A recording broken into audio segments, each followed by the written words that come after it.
إن الحمد لله تعالى نحمده ونستعينه ونستغفره ونعوذ بالله تعالى من شرور أنفسنا ومن سيئات أعمالنا من يهده الله فلا مضل له ومن يضلل فلا هادي له وأشهد أن لا إله إلا الله وحده لا شريك له وأشهد أن محمدا عبده ورسوله رب اشرح لي صدري ويسر لي أمري واحلل عقدة من لساني يفقهوا قولي اللهم إني أسألك البر والتقوى ومن العمل ما ترضى اللهم إني أعوذ بك أن أشرك بك وأنا أعلم وأستغفرك لما لا أعلم باقي السلام عليكم ورحمة الله تعالى وبركاته barkan mu da saduwa wannan masallaci mai albarka Masjidul Mumtaz da ke nan Gurgumari a garin Maiduguri yau cikin taimakon Allah muna safiyar Asabar 29 ga watan Zulqa'ada shekara ta 1447 wadda ya zo daidai da 16 ga watan 5 miladiya ta 2026 majalisun na karatun littafi suna Abi Dawud muna kitabu sala za mu tashi babi na 136 babu man taraka alqira'ata fi salatihi bi fatihatil kitab babin da zai karantar da mu matsayin mutumin da ya bar karatun fatiha a cikin sallah wadda mun yi hadisai na 818 za mu tashi hadisi na 822 حدثنا قتيبة بن سعيد وابن السرح قال حدثنا سفيان عن الزهري عن محمود بن الربيع عن عبادة بن الصامت عبادة بن الصامت الله قال ما سيدا صحابي منزل الله صلى الله عليه وسلم يبلغ به النبي صلى الله عليه وسلم yana daga magana zuwa ga annabi sallallahu alaihi wasallam cewa annabi ya ce la salata liman lam yaqra bi fatihatil kitabi fasa'ida babu sallah ga dukkan mutumin da bai karanta fatiha ba mabudan littafi ba kadai nan fasa'idan cikin mirqatul mafatih Umar al-Qari yake cewa fasa'idan anan shine faqat kine sai ka ce la salata liman lam yaqra bi fatihatil kitabi faqat babu sallah ga dukkan mutumin da bai karanta mabudin littafi ba kadai in dukan wani abu sabanin fatiha idan mutum bai karanta shi a cikin sallah ba bai bata mai sallah kayi karatun fatiha baka karatun sura ba sallar ta yi da wanda ya sa ma satin da ya gabata muka ce ya halatta mutum yayi sallah mai raka'a 4 da fatiha ya halatta kuma idan ka manta baka karatun sura ba a sallah mai raka'a 4 ko mai raka'a 2 ko mai raka'a 3 kamanta ba karatun sura ba muka ce babu qabli da zaka yi sallar tayi saboda akwai bangaren sallar da dama ana yin ta da Fatiha kadai babu sura kaman biyun bayan azhar biyun karshen la'asar ɗayan karshen magariba biyun karshen isha'i ana yin su Fatiha ne kadai qala Sufyan liman yusalli wahdahu Sufyan sai ce ga wanda yake sallah ne shi kadai zai yi karatun fatiha kadai ba sai ya yi sura ba wannan maganar idraji na Sufyan kuma idraji muna faɗa kullum shine abinda rawi ya saka a cikin hadisi wadda asalinsa ba maganar manzon Allah sallallahu alaihi wasallam fassara ne yake mai riwayar yanzu kaga iya inda maganar manzo Allah ta tsaya shi la salata liman lam yaqra bi fatihatil kitabi fasa'ida nan ne iya maganar manzon Allah cewan liman yusalli wa hada wa maganar annabi bane maganar shi Sufyan ne wanda a irin wannan akwai su dewa cikin hadisi idraji sahabi yakan rawaito hadisin manzon Allah sallallahu alaihi wasallam sai ya ƙara maka bayani dan ka fahimci me annabi yake nufi tunda da shi aka yi magana shine a gaban manzon Allah sallallahu alaihi wasallam kamar misali hadisin manzon Allah sallallahu alaihi wasallam da ke cewa kun fi duniya ka annaka garibun aw abiri sabil manzo Allah ya ce ka zan a gidan duniyan nan kaman bako ko mai ketar hanya iya wannan shine maganar manzon Allah sai faqala Abdullahi ibn Umar Abdullahi dan Umar sai ya ce idza asbahta fala tantazirul masaa wa idza amsayta fala tantazirus sabaha wannan idraji ne ba magana annabi bane magana Abdullahi dan Umar ne mun gane wannan shi ake cewa idraji kaga Abdullahi Umar sai ya fassara maka me annabi yake nufi na ka zan bako a duniya kuma ka zan kaman mai ketar hanya dan da shi annabi magana ya fi ka sani me annabi ke nufi hadisin na annabi sallallahu alaihi wasallam shigar annabi ya hana auren shigar kawai iya ne magana annabi amma wa shigaru daga nan fassara me shigar magana Imam Malik ibn Anas ne ba ma maganar sahabi bane ba maganar tabi magana Imam Malik ibn Anas sai cewa ka aura min kanwarka in aura maka kanwata tsakanin da kai babu sadaki shi ake ce shigari wannan fasara ba ta annabi bace fassara ta Imam Malik ibn Anas to ga ya shigan maka fassara dan ka gane me ake fi da shigar.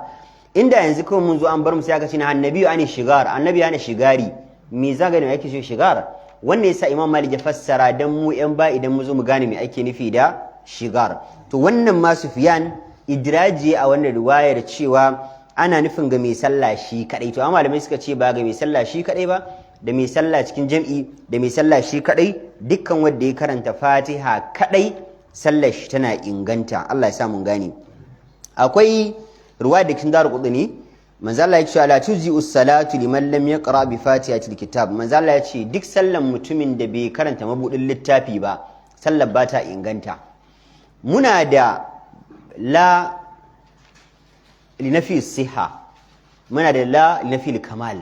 Idan ka ji annabi sallallahu alaihi wasallam ya ce la salata ko la wudu'a ko musamman la salata, malamai sun bata fassara guda biyu. Akwai nafi siha bata yi ba, akwai nafi kamal ta yi amma bata cika ba. Duk da malaman zahiriya su dawo da zahiri su ibn hazmin su ba su yadda da wani abu wai nafi kamal a shari'a ba. Sun ce din da kaga annabi ya ce la salata babu sallah suka ce nafi siha ake nufi. Wadda a ka'idan musulunci mu riƙe akwai abin da ake cewa lafazin shari'a, akwai lafazin lugha, akwai lafzul shari'a, akwai lafzul lugawi. Akwai abin da idan balarabe ya ce kaza a tsuran larabci ana nufin kaza ne, wannan a yare ba a ta fuskar shari'a ba. Shi yasa ko da ta'arifat da muke sai a ce ma huwa nikah sai a ce lugatan kaza wa shar'an ko istilahan kaza. An gane ai ma huwa salatu lugatan addu'a wa shar'an kaza. Akwai abin da yake cewa lafzul lugha, lafazi na yaren larabci tsuransa. Akwai kuma lafzul shar'i, lafazin shari'a. To shi manzon Allah sallallahu alaihi wa sallam idan yayi amfani da wani lafazi wadda a lugance yana ɗaukan ma'ana kaza, a shari'ance yana ɗaukan ma'ana kaza, to mu ɗauki abin a ta fuskar lafazin shari'a shi ya fi dacewa ba ta lafazin lugha ba. Mun gane sannan? To shi yasa su ibn hazmi suke cewa da manzala ce la salata babu sallah, babu sallah. In ka ɗauko maganar lugha ne a fara maganar cewa a nafil kamal za ta zo, nafil siha za ta zo, kore inganci a kore cika ne. Amma a shari'a daga an ce babu sallah abin da zai fara wanka shine sallar ba ta yi ba. Ko mun gano wannan karatun? Yanzu idan ka ɗauki ruwayar la salata liman yudafi al-akbasan, liman salla bi hadha al-ta'am wa la yudafi al-akbasan, babu sallah ga mutumin da ga aka kawo abinci a dafa a gaban shi yana ajiye. Babu sallah ga mutumin da yake tunkuɗe najisa guda biyu, fitsari da bayan gari, babu sallah. To kaga su wasu malamai suka fahimci idan yanzu ina sallah sai nake jin bayan gari kuma ina sallah sai nake jin labawali, suka ce in dai har kushu'i na ban rasa duka ba, nutsuwa ta ban rasa ta duka ba, sallar ta yi amma bata cika 100% ba. Da wanda yanzu ya sallah bai tare fitsari, bai tara bayan gari, bai wannan ya mutsaya, bai wannan gyaggyara tsayuwan, duk baya ya nutsu yayi sallarsa, da wanda kuma yake wannan gyare-gyaren ai ba za ka nutso su a sallah ba. To sai suka ce wancan nafiyul kamal ne ba nafiyul siha ba, suka dauki la a wajen tana kore cikan sallah ne ba kore sallah ba. An gane? To amma kamar na faɗa zahiriya ba su yadda ba, suka ce dan kai sallah kana jin yunwa da tuwo a gabanka sallah ka ba ta yi ba. Wanda har Abdullahi dan wanda aka kawo masa abinci aka aji an kira sallah an tada ya kama sai ya ce ku ta sallar ku ni fa sai na ci tuwo. Na hadisi na Muwatta Mali da aka sai ya ci tuwo ya koshi ya sha ruwa, abin da ya samu sai ya je ya sallata, ya ce dan annabi ya ce an kawo ɗayan ku tuwo ya nuna yana da buƙatar tuwon yana jin yunwa ya ci tuwo sannan ya je sallah. An fahimta?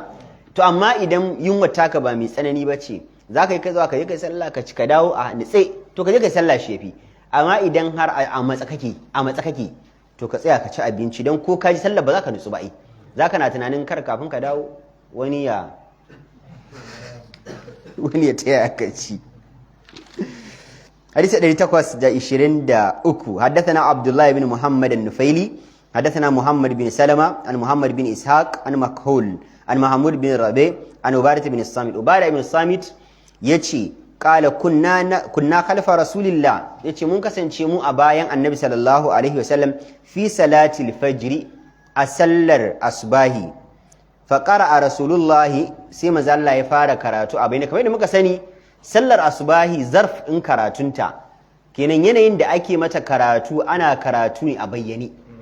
Azhar ana karatu ne a boye duka, la'asar ana karatu a boye duka, magariba ana bayyana karatu raka'a biyun farko, na ƙarshe ɗayan a ɓoye, isha ana bayyana biyun farko, biyun ƙarshe a ɓoye, haka ne? Amma kuma mun faɗi cewa idan mutum ya manta ya bayyana karatu a sallar da ake ɓoyewa, ko ya ɓoye a sallar da ake bayyana ba, nan ma muka ce ba ƙabli akan shi, ba ba'adi akan shi. Dan manzo mun karanta riwaya a baya, manzo Allah yana karanta sashin ayoyi sahabbai suna ji a sallar azhar. To manzo Allah anan kaga yana karatun sallar asbahi a bayyane. Fa qara'a rasulullahi, sai manzo Allah ya fara karatu, fa thaqulat alaihi alqira'atu, sai karatun yau manzon Allah nauyi, wanda kaga babu mutumin da ya kai manzo Allah sallallahu alaihi wasallam kaifin karfin hadda. Wasu suka ce anan saboda mu'jizar Qur'ani gagarabadau ne, ko ya kai da haddasa wata ran sai Allah nuna maka cewa littafin Allah ne, littafin Allah ne. Wasu malamai suka ce a'a, abin da ya sa manzo Allah abin ya masa nauyi saboda abin da annabi zai gana, falamma faraga, da annabi yadda sallah qala sai ce la'allakum taqra'una khalfa imamikum, ina fatan dai wala Allah kaman kuna karatu a bayan limamin ku ko? Qulna na'am, sai sahabbai suka ce kwarai ya ma'aikin Allah, hazzan, kwarai muna yin karatu kuma karatun ma fa a bayyana muke yin sa ya rasulullah. Qala, annabi sai ce la taf'alu, kada kuna bayyana karatu idan kuna bayan limamin ku illa bi fatihatil kitab, sai da mabudin littafi kenan Fatiha. Fa innahu la salata liman lam yaqra biha, dan babu sallah ga dukkan mutumin da ya sallah bai karanta Fatiha ba. Wannan kaga a sallar asbahi ne, wanda sallar asbahi bayyana karatu ake, annabi kuma sai ya ce babu sallah ga mutumin da bai bayyana karatun Fatiha ba. Kenan in ana karatu a bayyane, a zahirin ruwayar liman na karatu a bayyane, kai ma za ka karanta Fatiha kenan. Wannan hadisin mu kula yana da rauni, zai kun kula? Amma a wannan fiqihun akwai dewa daga cikin sahabban manzon Allah da magabata na wadda sun tafi kan wannan fahimtar, kamar Imam Shafi'i ya tafi kan idan limamin ka na karatu a bayyane ko karatu a ɓoye, dole sai ka karanta Fatiha, ko a bayyane yake kai ma sai ka karanta. Yace idan ba karanta Fatiha ba sallar ka bata yi ba, wanda kuma shine zabin Imam Al-Ishaq ibn Rahawayhi da Al-Auza'i da Lays ibn Sa'ad da Abu Saurin da kuma Ibn Zubair da Ibn Jubairin da Al-Hasan al-Basri da Makhul, sun tafi kan cewa ko da karatu liman yake a bayyane, kai ma dole ka bayyana kai karatun Fatiha, in baka yi baka da sallah, da wannan riwayar. Sannan daga cikin sahabban manzon Allah akun da wannan shine fahimtar su, kaman daga ciki akwai Ubay ibn Ka'ab, Huzaifah ibn Yamani, Ubadah ibn Samit, Ali ibn Abi Talib, Abdullah dan Amr dan As da Abi Sa'id al-Khudri da kuma Ali ibn Abi Talib da wasu daga cikin sahabbai sun tafi kan idan liman yana karatu a bayyane, kai ma za ka karanta Fatiha, daga nan sai ka yi shiru, da abin da ya dora kan Fatiha ba za ka karanta ba. Mun fahimta? Wannan shine fiqihun saboda wannan hadisin, to amma kuma hadisin ma duk da yana da rauni, zamu je ta riwaya daban wadda ta shafe shi wannan riwayar. Hadisi 824. حدثنا ربيع بن سليمان الأزدي حدثنا عبد الله بن يوسف حدثنا الهيثم بن هميت أخبرني زيد بن واقد عن مكهول عن نافع بن محمود بن ربيع الأنصاري قال نافع yake cewa abda ubadah ibn samit, wata rana ubadah dan samit ya dan jinkirta bai fito sallah da wuri ba, an salati subhi, sallar fito sallar asbahi, fa qama abu nu'aym al-mu'adhdhin, abu nu'aym al-mu'adhdhin sai ya tashi. Wannan shi ya fara kiran sallah baitul maqdis, lokacin da aka bude baitul maqdis kashin jagorancin Abu dan As lokacin mulkin sayyidina Umar. Wannan abu nu'aym shi ya fara kiran sallah a masallacin Qudus, da aka sai ya kira sallah, fa salla abu nu'aym bin nas, da kuma ya kira sallah sai jagoranci mutane suka yi sallah. Wannan yake nuna maka halaccin, ya halatta ka tada iqama, ya halatta ka kira sallah ka tada iqama kuma ka ja sallah, dan dama huruminka ne. idan aka sa ladani ratibi, ibn abdulbar ya ce idan an sa ladani ratibi kamar yadda manzo Allah ya sa Bilal da Abdullah ibn Maktum ladani ne ratibai, in an sa to yanzu shi ladani ratibi inda aikinsa yake kadai shine kiran sallah. al-imamu ad-damir mu'azzin mu'tamin, manzo Allah yake cewa limami mai lamanin ba mutane sallah ne, shi kuma ladani mai aminci, mutane sun aminta da shi kan lokutan shigan sallah. Da haka iya aikin ladan shine kiran sallah, hakkinsa ne wannan in an sa shi ratibi. Amma ta da iqama shi kuma haƙƙin liman ne, ko da ladan ya kira sallah yana nan, idan aka zo a ta da iqamar sallah, in dai ba liman bane ya ce daga ka kira kuma na baka dama ka tayar ba, to wannan haƙƙin liman ne, ba za ka tayar ba sai ya ce ma ka tayar. In ya ga dama ya karbi ma yake tada wa kanshi iqama, in ya ga dama ya ce bismillah tayar sai ka tayar. Amma idan kuma urufan, malamai suka ce uruf, yau da gobe ko na yi assigning ɗinka kai tsaye, ko kuma yau da gobe kawai ka fahimci cewa wane ya maida ka kai ne mai kiran sallah ratib, kai ne mai tadawa ratib, urufi ya nuna haka. Misali kullum aka sun ce wani tada mana, malama tada mana, malama tada mana, sai ci kai malamar kullum sai na ce maka tada zaka tayar ne, me nake nufi? Daga lokaci yayi ya tayar. To wannan urfan, shi yasa kuke ganin ruwayar da ke cikin Muwatta Malik hadisin Bilal yake cewa nakan kira sallah sai in zauna a sahun farko, sahabbai duk sun yi sahu, daga na hango annabi sallallahu alaihi wasallam ya bude labulan na Aisha zai shigo, sai na tada iqama kafin annabi ya zo ya shiga inda yake jin sallah. Yanzu kaga wannan ya nuna kenan ba annabin bane ke cewa Bilal tayar, Bilal ya tayar, dan daga ya hango manzo Allah ma yake fara tayarwa. Me yasa? Saboda ko dai manzo Allah ya sa shi ratib, ko kuma yau da gobe ya fahimci cewa annabi ya bashi wannan aikin. Abdul ba damuwa? To shikenan. To shi Abu Nu'aym al-Mu'adhdhin sai ta da iqamar sallah kuma ya ja sallah. Wa aqwal Ubadah bin Samit wa ana ma'ahu. Makhul yace sai ga Ubadah dan Samit sahabi ya taho,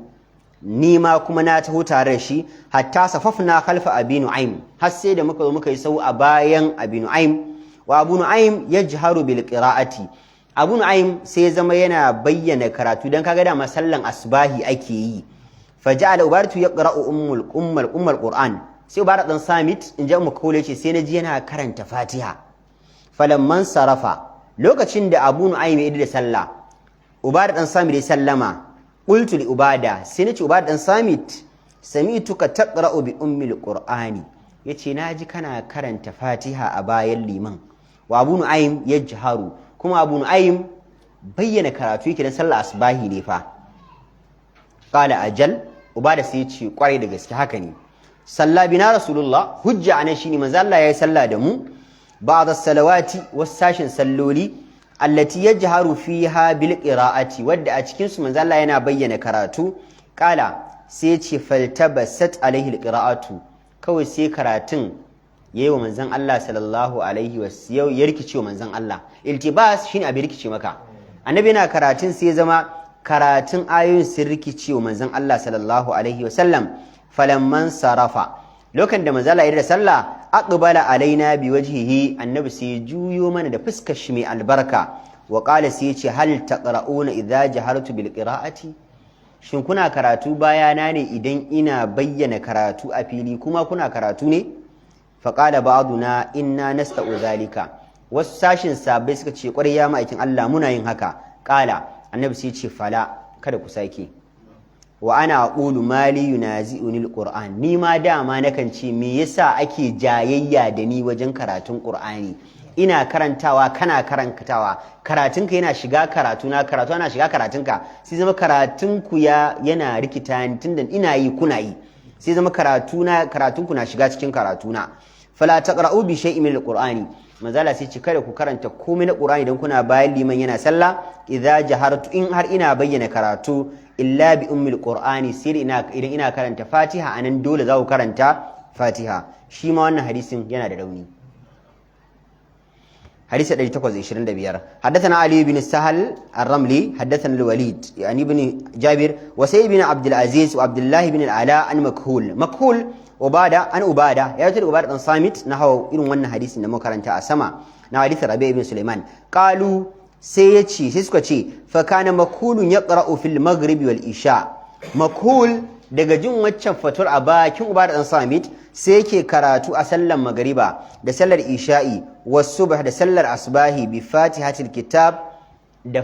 mabudin littafi fi kulli raka'atin a kowace raka'a sirran amma a boye yake yi qala makul sai yace iqra biha fi ma jahara bihi al-imam kai karatu a lokacin da limami ke bayyana karatu kiga ala kenan idza qara bi fatihatil kitabi wa sakata sirran idan har liman ya karanta fa mabudin littafi idan yayi shiru kai ka karanta a boye kenan a shi a fahimtar makul shine idan yanzu limami yace alhamdulillahi rabbil alamin ba zai shiru ba kai ma sai kai wannan ayar arrahmanir rahim sai kai ayar maliki yawmiddin sai kai ayar yana yin dan wannan shirun da zai yi kai ma sai ka karanta ayar a inda ya shiru fa in lam yaskut idan limamin ka bai baka wannan damar alhamdulillahi rabbil alamin arrahmanir rahim maliki yawmiddin iyyaka na'budu wa iyyaka nasta'in siratal mustaqim siratal irin masallacin fijo din nan babu daman ka karanta babu dama to iqra biha qablahu to kafin limamin kai fara karatun fatihan kike so karanta karatun fatihan dan ka san ba zai baka dama ba wa ma'ahu idan baka samu dama haka ba karanta tare da shi yana karantawa kana karantawa wa ba'dahu idan ma ya gama kafin ya fara sura ka karanta fatiha tsakanin fatiha sa da fara surarsa la tatrukuha ala kulli hali sai ce kada ka batta a kowane hali ya zama dai dole ka karanta fatiha wannan ruwayan ma tana da rauni mun kula ruwaya duka da suka zo game da dole ka karanta fatiha tare da liman a bayyana karatu ruwayoyi suna da to mu je babin 137 babu man kariha alqira'ata bi fatihatil kitabi idza jahara al-imam babin malaman da suke ganin kyamar ka karanta fatiha idan liman na bayyana karatu suna kyamatar da haka suna karhantawa in liman na bayyana karatu kai shiru Imam Ahmad ibn Hanbal yana daga cikin malaman da suke da fahimtar kada ka yi karatu idan liman na karatu a bayyane inna karatu a sirru ka karanta fatiha tare da shi saboda faɗin Allah da cewa idza quri'a al-qur'anu fastami'u lahu wa ansitu la'allakum turhamun in har ana karanta qur'ani to ku shiru ku kurum ku saurara walalla ku samu rabauta to sai ce amma sallah ake nufi an gane to daka shi ya tafi kan cewa idan liman na bayyana karatu za ka yi shiru idan liman na ɓoye karatu za ka yi karatun fatiha wadda shi ne kuma ikhtiyar Salih Isaimin cewa shi yana ganin ko liman a bayyane yake karatu za ka karanta fatiha dole ya ɗauki irin wannan fatawar ta makul da makaranta yanzu anan حديث 826 حدثنا القعنبي عن مالك عن ابن شهاب الزهري عن ابن أكيمة الليثي عن أبي هريرة أن رسول الله انصرف من صلاة جهر فيها بالقراءة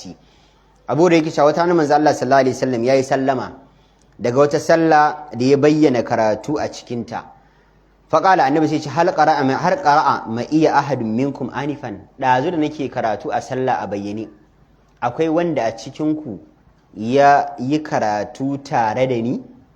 faƙala rajulun na'am ya rasulullah wani mutum sai ce ya manzon Allah kwarai lokacin da kake karatu a bayyane tabbas ni ma ina karatu tare da kai qala annabi sai ce inni aqulu mali unaza'ul qur'ana haba dama nakan ce me yake faruwa ne ake ja da ni wajen karatun qur'ani ina yi wani nayi ina yi wani nayi ina yi wani nayi me faru qala fantaha an-nasu an liqira'ati ma'a rasulillah fi ma jahara fihi an-nabi daga nan sai sahabbai suka dakata da yin karatu tare da manzon Allah in yana bayyana karatu bil qira'ati min as-salawat a dukkan salloli da manzon Allah ke bayyana karatu sai aka daina bayyana karatu tare da annabi sallallahu alaihi wasallam hina sami'u dhalika min rasulillah da suka ji manzon Allah ya ce dan yana karatu ana yi ana ja da shi manzon Allah daga nan sai sahabbai suka dina anan denawan ya shafi hadda fatiha ai ba a ware fatiha anan bai hadda fatiha aka annabi ya ce ku dena aka dena qala abu daud hina sami'u dhalika min rasulillah lokacin da suka ji haka daga annabi sai suka dena gaba daya kawai zama idan annabi na karatu shiru suke su dinga saurara kawai قال أبو داود أولئك شوى روى حديث Ukaima hadith ibn Ukaiman da makaranta wannan rawahu Ma'mar ya rawaito shi wa Yunus wa Usama ibn Zaid da Usama ibn Zaid ani Zuhuri daga Imam Zuhuri ala ma'ana Malik a bisa ma'anar da Imam Malik ibn Anas ya rawaito shine wannan hadisin an Malik da makaranta din wannan hadisin kuma hadisi ne sahihi kaga ya fi wancan inganci to ga wani hadisin ma 827 حدثنا مسدد وأحمد بن محمد المروزي ومحمد بن أحمد بن أبي خلف وعبد الله بن محمد الزهري وابن السرح قالوا حدثنا سفيان عن الزهري سمعت ابن أكيمة يحدث سعد بن المسيب ابن أكيمة yana ba wa Sa'id bin Musayyib labari cewa qala sami'tu Abu Huraira ibn Ukayma yuhaddithu yana ba da labari cewa Sa'id bin Musayyib qala Sa'id bin Musayyib yana cewa sami'tu Abu Hurairata Sa'id bin Musayyib yake cewa ya ji Abu Hurairah cewa salla bina Rasulullah Annabi sallallahu alaihi wasallam yayi sallah da mu salatan wata sallah da nazunnu annaha subhu yace ina tsammanin ma an ban manta ba sallar asbahi ce ma Annabi sallata da mu inji Abu Hurairah bi ma'anahu da ma'anan hadisin da muka karanta a baya ila qaulihi har zuwa inda Annabi ke cewa mali unaza'ul qur'ana me ya faru ake jadi cikin karatun qur'ani qala musaddad yace fi hadisi a hadisin da shi rawato qala ma'amar fantahan nas imam ma'amar sai yace sai mutane sahabbai suka dina karatu kwata idan Annabi na bayyana karatu sai aka dina na yi tsallake? ok to ana babu na kwa kala Abu Dawud? ka ji ruwayar bayan ne fa kai ruwayar ƙasa muke mu to anna hasub ma'anahu ila qawlihi mali unaza'ul qur'ana qala musaddad na ku ya ce qala Abu Dawud to na babu to mu je qala Abu Dawud qala musaddad na Abi Dawud yace musaddad sai yace fi hadisi a hadisin da wareto qala ma'mar yace ma'mar yace fantahan nasu daga nan sahabbai suka daina karatu Annabi na bayyana karatu an qira'ati sahabbai suka dakata daga yin karatu fi ma jahara bihi rasulullah a duk inda manzo Allah ke bayyana karatu sahabbai suka daina bayyana karatu kenan suka yi shiru suna sauraron Annabi wa qala ibn Sarh shi kuma a ruwayar fi hadisi qala ma'mar sai yace imam ma'mar yace ani zuhuri daga Imam Zuhuri qala Abu Huraira sahabin manzon Allah ya ce fantahan nasu mutane suka dakata suka dina yin karatu bayan annabi na bayyana karatu wa qala Abdullah ibn Muhammad az-Zuhri Abdullah ibn Muhammad az-Zuhri min bayni a tsakanin ibn Sarh da kuma Ma'mar sai ce qala Sufyan yake cewa wa takallama az-Zuhri bi kalimatin lokacin da Zuhri ke karantar da mu wannan hadisin sai naji ya faɗi wata kalma lam asma'aha amma ban ji ba maganan murya kasa ya faɗi ta ban ji ba fa qala ma'mar yana wajen da shi Sufyan ya faɗi kalmar sai ya ce min innahu qala fantahan nasu abin da ya faɗa shine sahabbai suka dina karatu bayan Annabi qala Abu Dawud naka akwai haka Abu Dawud sai yake cewa wa rawahu Abdurrahman ibn Ishaq ya rawaito wannan hadisin ani Zuhuri daga Imam Zuhuri wanta hadithu ila qawlihi mali unazu alquran amma hadisin Zuhuri ya kare ne zuwa inda Annabi ke cewa menene yake faruwa ne mutane ke jadi cikin karatun Qur'ani wa rawahu al-Auza'i ya rawaito ani Zuhuri daga Imam Zuhuri qala fihi a cikin ruwayarsa sai yake cewa qala Zuhuri Imam Zuhuri ya ce fatta'azal muslimuna bidhalika musulmai suka wa'astu da magana Annabi cewa me yasa kuke jayayya da cikin karatu mutane suka dauki wannan fadan da Annabi ya musu suka dina kenan sahabbai falam yakunu yaqra'una ma'ahu fi ma jahara bihi sallallahu alaihi wasallam daga ranan sahabbai ba su ƙara bayyana karatu a inda manzon Allah sallallahu alaihi wasallam ke bayyana karatu ba suka dakata da bayyana karatu qala Abu Dawud yake cewa samitu Muhammad bin Yahya bin Faris qala naji Muhammad bin Yahya bin Faris yana cewa qauluhu fadinsa fantahan nasu min kalami Zuhri cewa mutane sun dakata daga karatu nan maganar Zuhri ce kenan wannan shi ma idraji ne kun gane ba magana Annabi ne fantahan nas Zuhri ne yake cewa da manzo Allah ya ce me ya faru ake jayana cikin karatun Qur'ani kawai sahabbai suka dina karatu tare da manzo sallallahu alaihi wasallam wannan ruwaya ita ma ta inganta hadisi ne ingantacce shi ma to babin 138 babu man ra'a al-qira'ata idza lam yajhal al-imam bi qira'atihi. To akwai da kuma suke ganin yanzu sai mu ce to magana matsakaiciya, in liman yana karatu a bayyane kai shiru ka saurari liman, in yana karatu a ɓoye ka karanta fatiha. Ruwayar duka mai aiki da su. To ga kuma ruwayar wadda suke ganin idan liman bayyana karatu kai kuma za ka yi karatun fatiha, shi ne maganar muri. A zahar za ka karanta fatiha, lasar za ka karanta fatiha saboda liman baya bayyana karatu. Hadisi 828 حدثنا أبو الوليد الطيالسي حدثنا شعبة وهو الإسناد حدثنا محمد بن كثير العبدي أخبرنا شعبة المعنى عن قتادة عن زرارة عن إمران بن حسين أن النبي صلى الله عليه وسلم صلى الظهر. إمران بن حسين يقول النبي صلى الله عليه وسلم يا صلى أزهر فجاء رجل كو سيغان متمي يازو فقرأ خلفه أباين النبي كي صلى أزهر mutumin sai yazo ya fara karanta sabbih isma rabbikal a'la falamma faraga qala, da manzo Allah ya gama sallar sai ya ce ayyukum qara'a, wane ne ina sallan azhar ina boye karatu shi kuma yazo bayana naji yana karanta sabbi, kenan a karatun da yake ya fita har annabi ya ji. Qalu rajulun, suka ce manzo Allah wannan mutumin ne. Qala ana ce kad araftu anna ba'dakum khalajniha, mazala ya ce na sani dama wasu daga cikinku suna jayayya da ni wajen yin karatu, ku dina. Kenan a wannan ruwayar zahiri an nuna maka kenan idan liman na yin karatu a ɓoye kai karka yi karatu a ji, an gane karka karatu a ji. Kala Abu Dawud kala Walid fi hadisi, al-Walid a cikin hadisi yake cewa kala Shu'ba, yamma Shu'ba ya ce fa qultu li Qatada, sai nace ma Qatada alaysa qawlu Sa'id an sit lil Qur'an, shin ba maganar Sa'id bane cewa idan har liman na karatu ku yi shiru dan ku saurari Qur'ani? Qala dhaka idza jahara bihi, yace kwarai maganar sa ne, amma idan liman na bayyana karatu kai kuma sai kai shiru ka saurari karatun liman. Idza wa fastami'u lahu, ku shiru ku saurari karatun liman, ku shiru zai fi baka tadabburi ka dinga hararo ma'anar. Qala Ibn Kathir fi hadisi, Ibn Kathir a cikin hadisi yake cewa qala qultu li Qatada, yace sai nace ma Qatada ka annahu karihahu, qala law karihahu naha anhu, ina ganin fa kaman manzon Allah ya kyamaci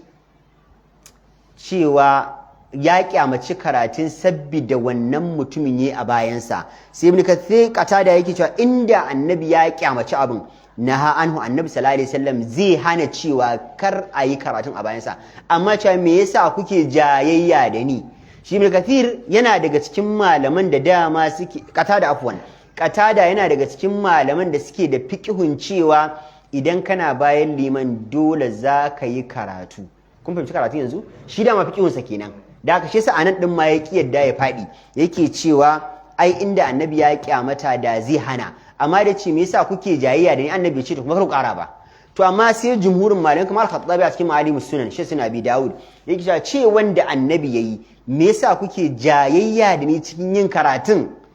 Ai annabi fada yayi, nuna baya so yayi, nuna baya so kuma kaman hani ne, ba sai ya ce ya hana ba. Ai cewa ne me yasa kake yin kaza ne? Ai ba sai na ce ka dina ba, cewa me yasa kake yin yana cewa ka bari ne yayi. An fahimci karatun? حديث 829 حدثنا ابن المثنى حدثنا ابن أبي الدي عن سعيد عن قتادة عن زرارة عن إمران بن حسين أن نبي الله صلى بهم الظهر. إمران يجي شو من الله يا صلى أزهر الصحابي فلما فتل قال النبي صلى الله سيجي أيكم قرأ بسبي اسم ربك الأعلى. أتشكيكم جماعة وين الله إنا صلى أزهر نجينا كرن تسبي. فقال رجل أنا وأنا متمسي نيني يا مايكن الله. faƙala annabi sai ce alimtu anna ba'dakum khalajiniha, annabi ce na sani dama wasu a cikin ku suna ja'in jadini cikin karatu. Kina annabi yana so ko baya so? Baya so. Wannan riwaya kuma tana cikin sahih Muslim. Kina a bayan limami in dai an limami na karatu su ake kai shuru, in liman kuma na karatu a boye su ake kai naka a boye kar kai wani ya ji. To sai mu tashi babin 139 insha Allah. Allah ya sa mun dace. اللهم صل على محمد وعلى ال محمد كما صليت على ابراهيم وعلى ال ابراهيم انك حميد مجيد وبارك على محمد